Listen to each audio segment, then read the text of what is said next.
సురేష్ గారు, మరి ఏంటి సార్ ఇది? ఏపీపీఎస్సి అంటేనే అదొక ప్రతిష్టాత్మకమైనటువంటి వ్యవస్థ. మరి ఆయన స్వయాన ఐపీఎస్ ఆఫీసరు. మరి ఆయన ఆ రకంగా ఎందుకని ప్రైవేట్ ప్లేస్కి తీసుకువెళ్ళి, అయితే ఇక్కడ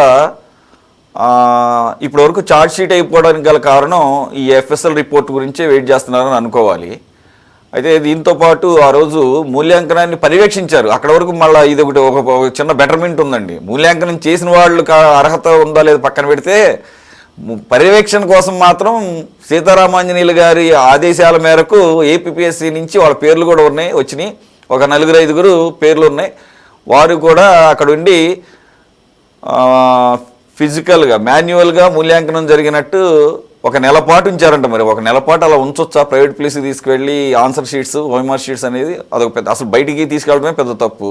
మరి అన్ని మాన్యువల్గా చేసేటప్పుడు టైం పడుతుందని చెప్పేసి భ్రమింపజేయడానికి, షో చేయడానికి 1 month పాటు అక్కడ ఉంచి చేపించారంటున్నారు. ఇప్పుడు వాళ్ళని సాక్షులుగా పెడదామంటున్నారు. ఏపీపీఎస్సీ అధికారులని సాక్షులుగా కాదు, వాళ్ళని ఎక్యూజ్డ్గా కూడా ట్రై చేయాలేమో అని అనిపిస్తుంది నాకు. సో ఓవరాల్గా దీన్ని ఎలా మీరు డిఫెండ్ చేసుకుంటారు?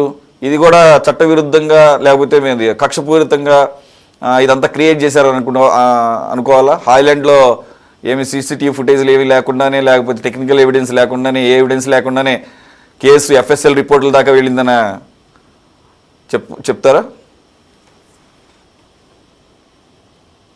నా నమస్కారాలు. అలాగే మీ అందరికీ కూడా నూతన సంవత్సర శుభాకాంక్షలు, మీకు మరియు ప్రేక్షకులందరికీ కూడా.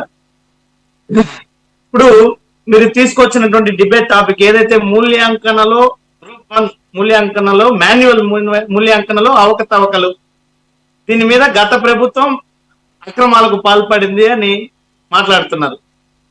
నేనైతే వైఎస్ఆర్ కాంగ్రెస్ పార్టీగా దీని మీద ఏదైతే ఈ 18 నెలలుగా ఈ ప్రభుత్వం అధికారంలోకి వచ్చినప్పటి నుంచి ఒక్కటంటే ఒక్కటి కూడా ఆధారం లేకుండా చేస్తున్నటువంటి ఆరోపణల, అక్రమ అరెస్టులు, అక్రమ కేసుల్లోనే భాగంగా ఇది కూడా పరిగణిస్తాం తప్ప దీంట్లో ఎటువంటి అవకతవకలు జరగలేదు. ఒకటి. రెండవ అంశం, అసలు మాన్యువల్ మూల్యాంకన జరగడానికి కారణం కూడా అభ్యర్థులనే వాళ్ళు కొంతమంది కోర్టును ఆశ్రయించడం వలన జరిగినటువంటి ప్రక్రియ గాని, ఉద్దేశపూర్వకంగా ఆనాటి ప్రభుత్వం చేసినటువంటి మూల్యాంకన కాదనే విషయాన్ని గ్రహించాలి. రెండవది, ఎవరైతే మూల్యాంకన చేయడానికి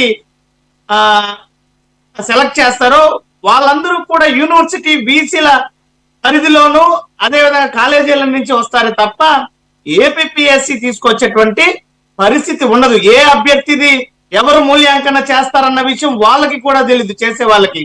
రెండవ అంశం ఏంటంటే, రాజ్యాంగబద్ధమైనటువంటి ఈ పబ్లిక్ సర్వీస్ కమిషన్ లో ఇలాంటి ఆరోపణలు చేసుకుంటూ పోతూ ఉంటే దీంట్లో వాస్తవాలను తేల్చడం కూడా కష్టం. ఇలాంటి ఆరోపణలు సరైనవి కాదని చెప్పి 2022లో హైకోర్టు ధర్మాసనం కూడా పేర్కొన్నటువంటి విషయాన్ని గమనించాల.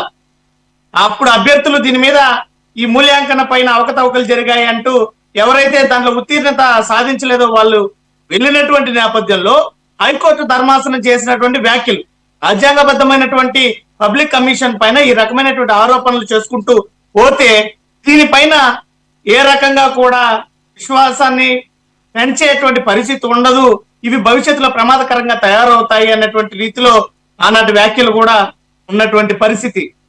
మరి ఎక్కడా కూడా అవకతవకలు లేకుండా కేవలం ఇప్పుడు వచ్చినటువంటి ప్రభుత్వం ఏది దొరికినా కూడా ప్రతిపక్షం మీద ఆరోపించాలి. అవకతవకలు జరిగాయి, అక్రమాలు జరిగిపోయి అంటారు, కానీ ఒక్కటి ఆధారం ఉండదు.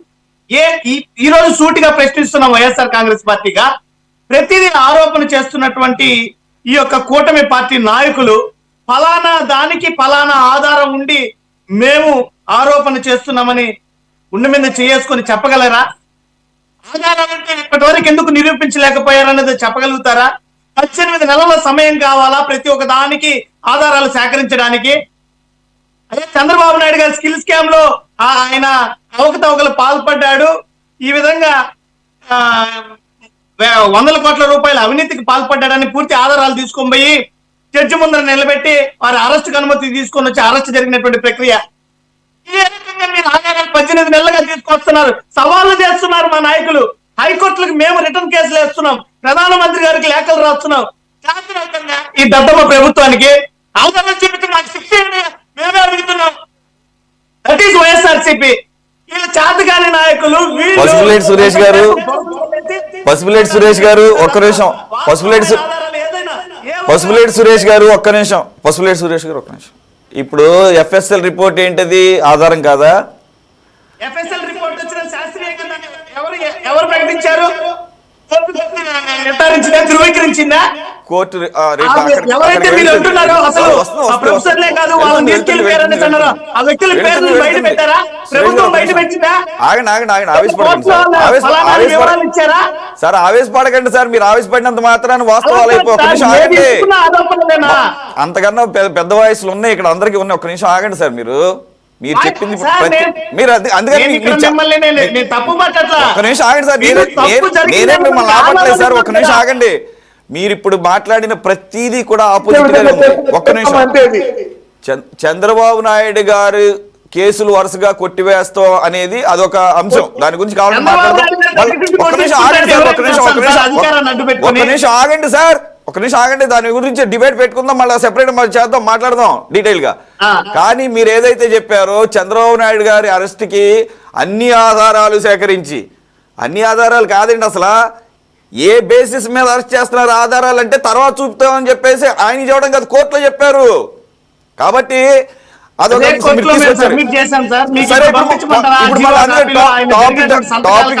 టాపిక్ డైవర్ట్ అవుతుంది, మనం వాటి జోలికి వెళ్ళొద్దు, మనం మళ్ళీ డిబేట్ పెడదాం దాని మీద.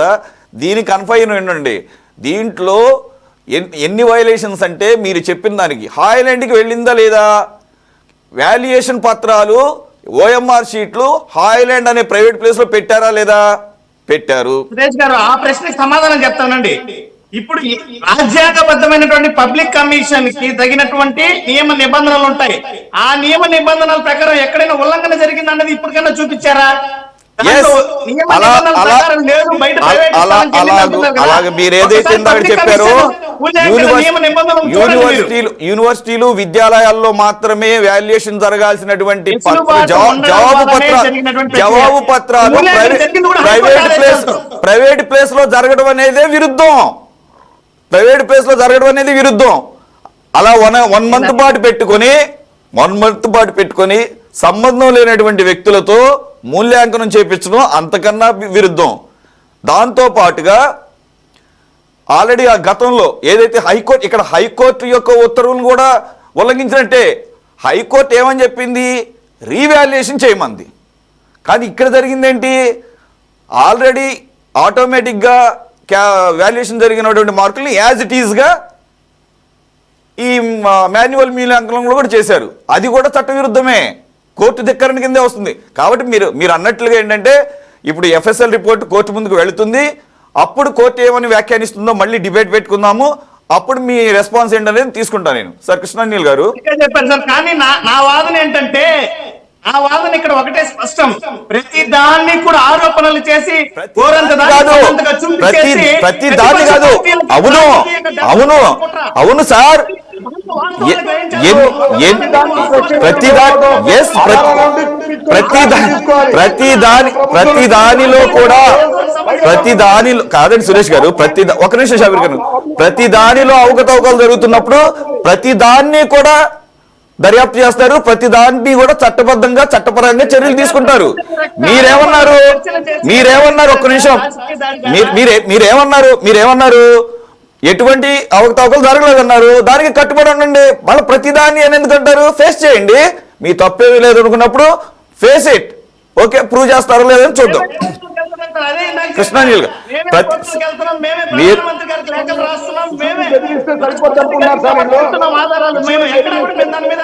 అదే సార్, చంద్రబాబు నాయుడు గారి మీద అవ్వచ్చు, లేకపోతే గత కూటమి ప్రభుత్వం మీద ఉన్నటువంటి కేసుల్ని మీరు ప్రూవ్ చేసుకోగలిగితే చేసుకోండి. ఇప్పుడు ప్రభుత్వం ప్రూవ్ చేస్తుందో లేదా అని చూద్దాం అంటున్నాను నేను. మీరు ప్రూవ్ చేయలేకపోయారు కాబట్టే కోర్టులు కొట్టేస్తున్నాయి. ఇప్పుడు చంద్రబాబు నాయుడు గారు ప్రభుత్వం కొట్టేట్లా ఆయన మీద ఉన్న కేసుల్ని కోర్టులు కొట్టేస్తున్నాయి. కాబట్టి మీరు తప్పు పడితే కోర్టులను తప్పు పట్టాలి.